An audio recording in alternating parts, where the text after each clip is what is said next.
নমস্কার, নমো নারায়ণ দর্শক বন্ধু। কথায় বলে অর্থই অনর্থের মূল, আবার অর্থ ছাড়া ধর্ম হয় না। তো দেখুন বাস্তব জীবনে আমাদের আশেপাশে এরকম প্রচুর মানুষ দেখবেন যারা মাত্রাতিরিক্ত ধনী এবং অর্থ সংগ্রহের জন্য অনেক সোজা উল্টো কাজ করেন। আবার অর্থ থাকলেও সেটাকে মিসইউজ করেন, অপব্যবহার করেন। আবার এটাও দেখবেন যে তার থেকে বেশি সংখ্যক মানুষ অর্থ রোজগারের জন্য স্ট্রাগল করছে। কিছু মানুষ যাদের কাজ জোটে না, আবার অনেকে আছেন যাদের কাজ স্থায়ী হয় না। অনেকে এরকম পাবেন যারা যখন রোজগার করেন, প্রচুর রোজগার করেন। কিন্তু আবার যখন আ কাজ থাকে না, তখন কার্যত তাদের মনে হয় যে এই রোজগারটা স্থায়ী হয়ে গেলে জীবনে অনেক উন্নতি হতো। প্রচুর মানুষ দেখবেন কাজ করে সারা জীবনের শেষে টাকা পয়সা জমাতেই পারেন না। কাজ শুরু করেন যে অবস্থায়, কাজ যখন অবসর নেন তখনও তার জমার পরিমাণ তার পরবর্তী প্রজন্মের জন্য খুব একটা আ বেশি পরিমাণ হয় না। তো এর পিছনে না অনেক আমাদের প্রারব্ধ কর্ম, অনেক গ্রহের বাধা এসব থাকে। অনেকে বলেন যে পরিশ্রম করলেই সবকিছু করা যায়। না, যায় না। পরিশ্রম করলে যদি ধনী হওয়া যেত, তাহলে লেবার ক্লাসের মানুষরা যারা প্রতিদিন অঝরে ঘাম ঝরিয়ে পরিশ্রম করেন তারা সবথেকে ধনী হতে পারতেন। তাই না? ধনী হওয়ার জন্য ভাগ্য লাগে, ঈশ্বরের আশীর্বাদ লাগে। এটা বিশ্বাস করুন বা না করুন, এটা সত্য। যাই হোক, এখন আমি ইন জেনারেল একটা রেমেডি আজকে দেবো যেটা অবশ্যই 100% কার্যকর এবং আপনার জন্মপত্রিকায় যেকোনো ধরনেরই দোষ থাক, তবু এর সুফল পাবেনই। এর জন্য আপনাকে শুরু করতে হবে উপায়টি শুক্লপক্ষের যেকোনো শুক্রবার থেকে। শুক্লপক্ষ অর্থাৎ অমাবস্যার পর থেকে যেকোনো শুক্রবারে এই উপায় শুরু করবেন এবং লাগাতার 11টি শুক্রবার এই উপায়ে আপনাকে ফলো করতে হবে। দর্শক বন্ধু, এটা কোনো তান্ত্রিক উপায় নয়, এর কোনো সাইড ইফেক্ট নেই, বাট এর পুরোটাই শুভ ফল। কি করবেন? দেখুন, আপনাকে জোগাড় করতে হবে গঙ্গা জল, যেগুলো ইজিলি আমাদের বাড়িতে পাওয়া যায়, থাকে।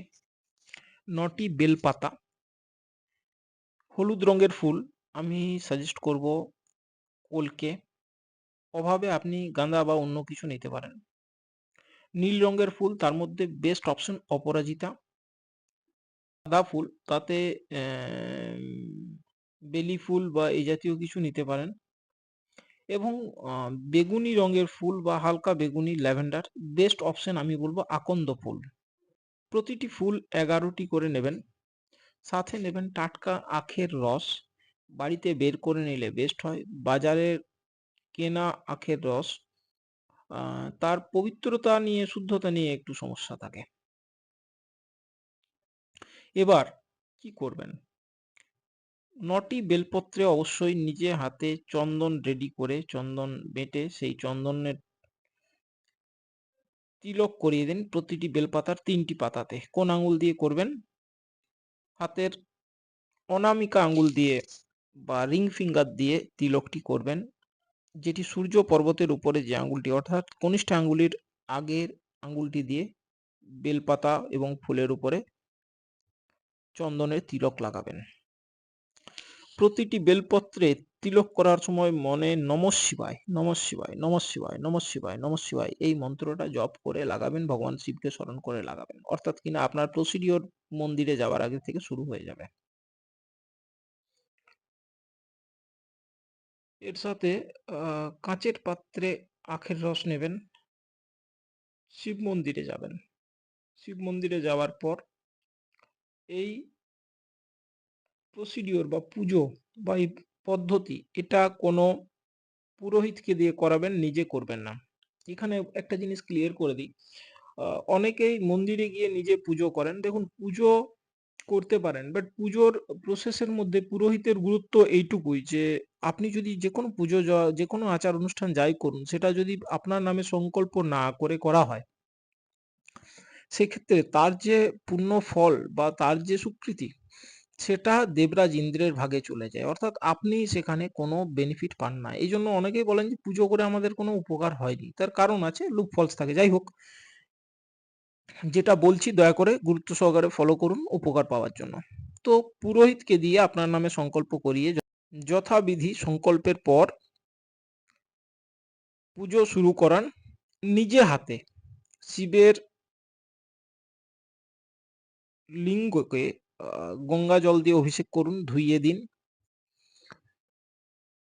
মন্ত্রোচ্চারের সাথে সাথে নিজের মনস্কামনা ভগবান শিবকে জানান যে আমার সমস্ত দারিদ্র বাধা বিঘ্ন দূর করুন এবং অর্থ প্রাপ্তিতে আমার উপর কৃপা করুন এবং সমস্ত গ্রহের দোষ দূর করে সমস্ত অরিষ্ট অনিষ্ট থেকে আমাকে মুক্ত করুন।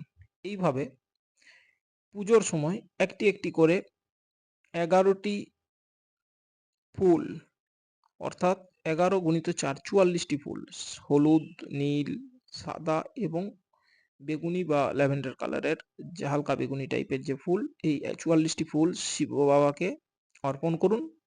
9টি বেলপত্র অর্পণ করুন। অর্পণ করার পর শেষে কাঁচের পাত্রে রাখা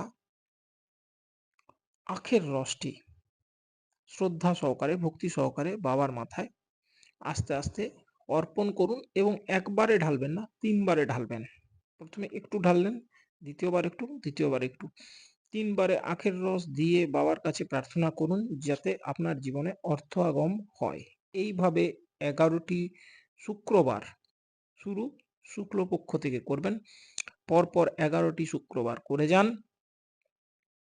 আপনার মনস্কামনা পূর্ণ হবে, আপনার জীবনে অর্থের যে বাধা সেটা দূর হবে, প্রচুর অর্থ আসবে। এটা একদম টেস্টেড এবং টাইম টেস্টেড এবং ট্রাস্টেড উপায়। শুধুমাত্র সম্পূর্ণ বিশ্বাস এবং ভক্তি সহকারে করবেন।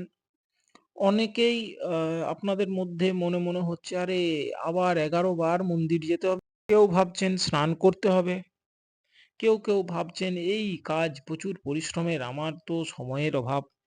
দয়া করে তারা করবেন না। আপনাদের মন প্রথম থেকে যদি মনের মধ্যে আপনার এই ধরনের নেগেটিভ চিন্তা ভাবনা আসে, আপনি জেনে রাখুন আপনার চন্দ্রের অবস্থা পীড়িত আছে আপনার বার্থ চার্টে, বা আপনার উপর কোনো দুষ্ট গ্রহের প্রভাব, দশা অন্তর্দশা বা প্রত্যন্ত দশার প্রভাব চলছে। এটাই আপনার বাধা, আপনার উন্নতি হওয়ার ক্ষেত্রে মুশকিল তৈরি করছে। কাজেই যাদের মনে এই নিয়ে মনে হচ্ছে যে এটা শ্রম সাপেক্ষ কাজ, হয় তারা করবেন না, আর না হলে পূর্ণ বিশ্বাস নিয়ে করুন। এটা টাইম টেস্টেড রেমেডি, এবার রেমেডি এবং এগুলো খুব কাজের। তো যাই হোক, আমি শেয়ার করলাম যাতে আপনারা উপকৃত হন। করুন 11টা শুক্রবার, অবশ্যই এর পরিণাম আপনি 3-4টে শুক্রবার ঠিকঠাকভাবে করলেই দেখতে পাবেন। আপনি ফিল করবেন যে আপনার অবস্থা আস্তে আস্তে পাল্টাচ্ছে। ঈশ্বরের কৃপায় সবাই ভালো থাকুন। নমস্কার।